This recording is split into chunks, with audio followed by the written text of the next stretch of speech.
In this video, I'll show you how to hide apps on your iPhone using Face ID.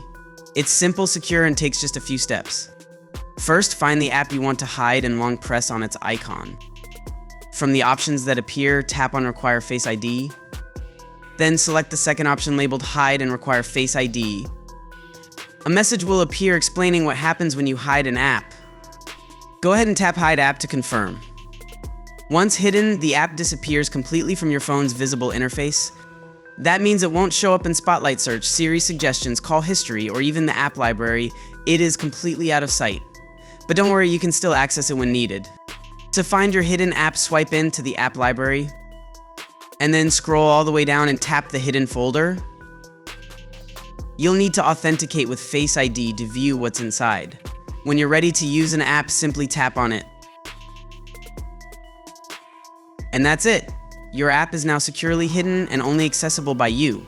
I hope this video was helpful.